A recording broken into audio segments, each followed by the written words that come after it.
तो देखो आज हम लोग एक्सरसाइज 8.1 करेंगे क्लास 6 का, ठीक है। तो इसमें देखो चैप्टर का नाम है रेशियो एंड प्रोपोर्शन। यहाँ पे इस चैप्टर में हम लोग रेशियो निकालना सीखेंगे।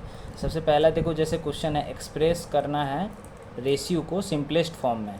मतलब ये जो साइन होता है ना, इसको हम लोग रेशियो बोलते हैं। इसको किस में चेंज करना है? सिंपलेस्ट फॉर्म में। तो देखो क्वेश्चन है, फर्स्ट नंबर क्वेश्चन है 20:40, ठीक है, ये क्वेश्चन है। रेशियो में जब भी रहता है तो उसको हम लोग डिवाइड में बना देते हैं, ऐसे डिवाइड में बन गया, ठीक है। बोला गया है सिंपलेस्ट फॉर्म में करना है, तो मतलब क्या है, सेम टेबल से ऊपर नीचे काटना है। जैसे 0 से 0 कट गया, ठीक है, और 2 1 जा 2, 2 2 जा 4, तो बचा 1 और नीचे 2। तो ये हुआ हम लोग का सिंपलेस्ट फॉर्म, 1/2 हो गया। अगर क्वेश्चन में बोलेगा सिंपलेस्ट फॉर्म में करना है तो ऐसे करने के बाद देखो 1:2 बना देंगे। डिवाइड देखो इस 2 था तो डिवाइड में लिख दिए थे, तो डिवाइड रहेगा तो इस 2 में लिख देंगे, ठीक है। तो इस तरीके से सम्स होगा। क्वेश्चन नंबर 1 हम बना दिए, क्वेश्चन नंबर 2 बना लेना खुद से, ठीक है। हम क्वेश्चन नंबर 3 बना रहे हैं। 3 नंबर है 81:108, ठीक है। कैसे करेंगे? सबसे पहले 81/108 लिख लेंगे, ठीक है। तो देखो ये क्वेश्चन लिख लिए, सेम नंबर से यानी सेम पहाड़ा से ऊपर और नीचे दोनों कटना चाहिए, ठीक है। जैसे देखो ये 9 के टेबल में देखोगे, 9 के टेबल में 81 आता है 9 बार में। 9 के टेबल में देखो 10 नहीं आता, ठीक है, लेकिन 9 आता है 1 बार में। तो 10 नहीं आता है, 9 आता है 1 बार में, तो 1 बच गया यहाँ से, और 1 और 18 हो गया, तो 18 आता है 2 बार में। तो 9 के टेबल में 108 आता है 12 बार में। अभी देखो 3 के पहाड़ा में 9 आता है 3 बार में, 3 के पहाड़ में 12 आता है 4 बार में, ठीक है। तो ये बच गया 3/4, जिसको हम लोग कैसे लिख सकते हैं? 3:4। तो ये रहा हम लोग का सिंपलेस्ट फॉर्म, ठीक है। इसी तरीके से क्वेश्चन नंबर 4 है 98:63, ठीक है। ऊपर लिखेंगे 98, नीचे लिखेंगे 63। ऐसा नंबर सोचना है जिससे ऊपर का भी नंबर कटे, नीचे का भी नंबर कटे। एक ऐसा टेबल सोचना है जिससे ऊपर का भी नंबर कट जाए, नीचे का भी नंबर कट जाए, ठीक। तो देखो ये वाला ऐसा कोई टेबल सोचना है जिसके टेबल में ये ऊपर वाला नंबर भी कटे, नीचे वाला भी। जैसे देखो 2 के टेबल में वही नंबर कटता है जिसके लास्ट में 2 4 6 8 0। तो जैसे देखो 2 के टेबल में वही नंबर कटता है जिसके पीछे 2 6 4 8 0 हो। तो ये हो नहीं रहा, तो ये नहीं कटेगा तो ऊपर वाला भी काट नहीं सकते, ठीक है। दोनों नंबर एक ही टेबल से कटना चाहिए। तो 3 से देखते हैं। 3 के टेबल में 63 आता है। 3 कैसे पहचानते हैं? देखो नंबर को ऐड करके देखेंगे। 6 + 3 होता है 9, 9 आता है 3 से, तो पूरा ये नंबर आएगा 3 से। वैसे देखो 9 और 8 ऐड करेंगे तो 17 होगा। 17 3 के टेबल में नहीं आता, तो ये 3 से नहीं जाएगा। जब ऊपर वाला नहीं जाएगा तो नीचे वाला से कोई फ़र्क नहीं पड़ता, ठीक है, दोनों ही कटना चाहिए। अब 4 देखो एक इवन नंबर है, ठीक है, और इवन नंबर के टेबल में इवन नंबर ही आता है, और ये इवन नंबर है नहीं, तो 4 से भी ये होगा नहीं।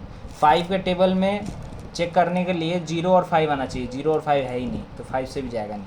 6 एक इवन नंबर है और इवन नंबर के टेबल में सिर्फ इवन नंबर आता है, तो ये जाएगा नहीं। 7 के टेबल में देखो, 7 के टेबल में 63 आता है 9 बार में। 7 के टेबल में 9 नहीं आता है, लेकिन 7 आता है 1 बार में। 7 चला गया 9 से, तो 2 बचा। 2 और 8 28 होता है, 28 आता है 4 बार में, ठीक है। तो ये हो गया 14/9, जिसको हम लोग लिख सकते हैं 14:9। तो ये हम लोग का पहला क्वेश्चन का सारा सॉल्व कर दिए, ठीक है। जो नहीं किए हैं वो होमवर्क है। क्वेश्चन नंबर 2 देखो क्या है, fill in the missing numbers in the following equivalent ratio. Question number 2 देखो, हम लोग को ये वाला सम्स एक बार और हो चुका है। 14/21 = 3, और यहाँ पे कुछ नहीं है, डैश, = 6 और नीचे है डैश।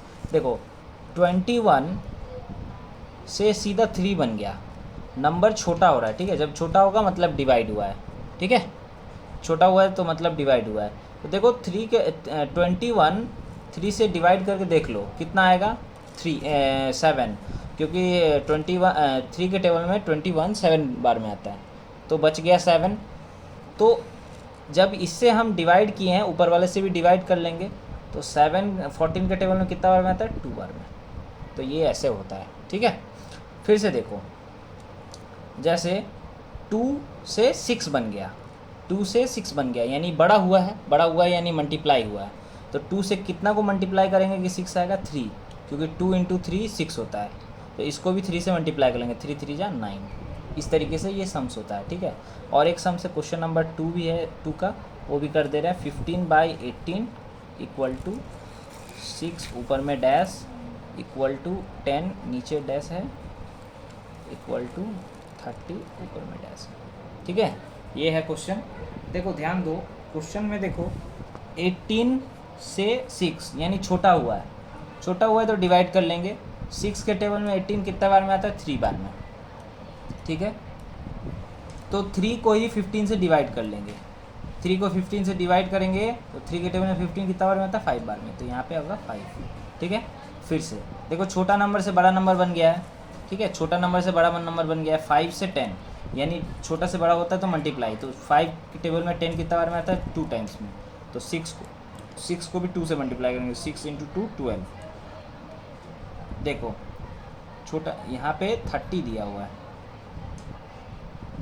ठीक है। अच्छा एक सेकंड, यहाँ 30 दिया हुआ है, हाँ। तो अब तो देखो 5 से 2 मल्टीप्लाई किए तो 10, 5 2 जा 10, 6 2 जा 12।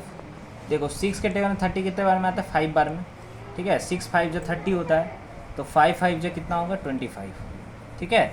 इससे 6 से 30 आने में जितना नंबर लगा उतना ही नंबर से 5 को मल्टीप्लाई कर लेंगे तो 25। 6 के टेबल में 30 आता है 5 बार में, तो 5 को 5 से गुना कर लेंगे तो 25, ठीक है। तो हम लोग का क्वेश्चन नंबर 2 भी सॉल्व हो गया। अब हम लोग करेंगे क्वेश्चन नंबर 3।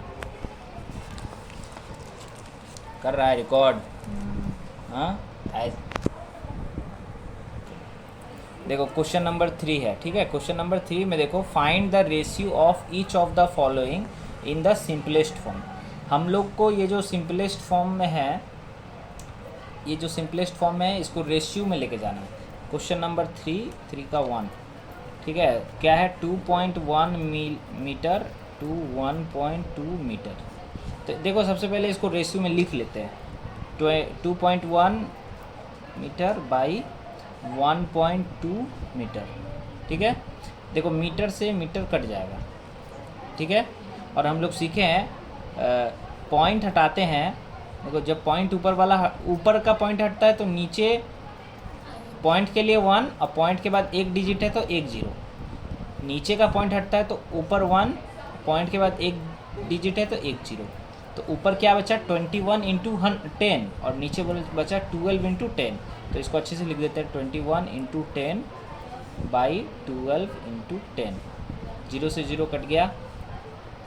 अब देखो 3 के टेबल में 12 आता है 4 बार में, 3 के टेबल में 21 आता है 7 बार में। अब इससे ज़्यादा छोटा और हो नहीं सकता, तो यही हो गया आंसर 7/4, जिसको हम लोग लिख सकते हैं 7:4। ये हो गया हम लोग का आंसर, ठीक है। नेक्स्ट क्वेश्चन नंबर 2 देखो क्या है क्वेश्चन। 91 सेंटीमीटर और 1.04 मीटर। 91 सेंटीमीटर टू 1.04 सेंटीमीटर, ठीक है। ध्यान दो यहाँ पे, एक क्वेश्चन सेंटीमीटर में दिया है, एक क्वेश्चन मीटर में दिया है, ठीक है। ऐसा जब भी क्वेश्चन रहेगा तो दोनों को ही एक में रखना पड़ेगा। यहाँ सेंटीमीटर यहाँ मीटर है, चाहें तो दोनों को सेंटीमीटर में कर सकते हैं, चाहें दोनों को मीटर में कर सकते हैं, ठीक है। मीटर से सेंटीमीटर में जाने के लिए 100 से मल्टीप्लाई करते हैं, ठीक है, याद रखोगे। मीटर से सेंटीमीटर में जाने के लिए 100 से मल्टीप्लाई करते हैं। तो 91 सेंटीमीटर पहले से लिखा हुआ है, 1.04 है ना, ये मीटर में है। इसको अगर 100 से मल्टीप्लाई करेंगे तब ये सेंटीमीटर में बन जाएगा, तो अब हम सेंटीमीटर लिखेंगे, ठीक है। अब इसको मल्टीप्लाई करके देख लेते हैं। हालांकि हम लोग मल्टीप्लाई सीखे ही हैं बचपन में ही। देखो पॉइंट वाला मल्टीप्लाई में अगर 100 से मल्टीप्लाई हो रहा है तो 2 डिजिट, 100 में 2 डिजिट है ना जीरो का, वो 2 पॉइंट पीछे हो जाएगा। मल्टीप्लाई में पॉइंट पीछे होता है, डिवाइड में पॉइंट आगे होता है, ठीक है। तो अभी 2 जीरो से मल्टीप्लाई होगा तो पॉइंट जो है वो 2 बार पीछे हो जाएगा, यानी एक यहाँ पे एक यहाँ पे, यानी पॉइंट पीछे लगेगा, यहाँ लग जाएगा, ठीक है। मतलब ऐसा हो जाएगा 91 सेंटीमीटर टू 104 सेंटीमीटर। पॉइंट जो है वो 2 पीछे हो जाएगा, 2 डिजिट पीछे। एक डिजिट मतलब जीरो के बाद दूसरा डिजिट यानी 4 के बाद, यानी सीधा डायरेक्ट हम बोल सकते हैं कि 100 से मल्टीप्लाई करने से 2 डिजिट पीछे हो जाता है पॉइंट। तो 2 डिजिट पीछे हो गया तो 4 के बाद आया, 4 के बाद पॉइंट लगाएंगे, पीछे कोई नंबर ही नहीं है इसीलिए नहीं भी लगाएंगे तो चलेगा। अब तो यहाँ पे क्या है, अब रेशियो में करना है। 91 सेंटीमीटर ऊपर लिखेंगे, 104 सेंटीमीटर नीचे लिखेंगे। सेंटीमीटर से सेंटीमीटर कट जाएगा, 91 ऊपर बचेगा, 104 नीचे बचेगा। ठीक है, तो देखो 13 के टेबल से 13 के टेबल में 91 आता है 7 बार में, 13 के टेबल में 104 आता है 8 बार में। तो आंसर आया 7:8। ठीक है, तो ये लास्ट सम्स था। अब हम लोग नेक्स्ट क्लास में करेंगे। ठीक है।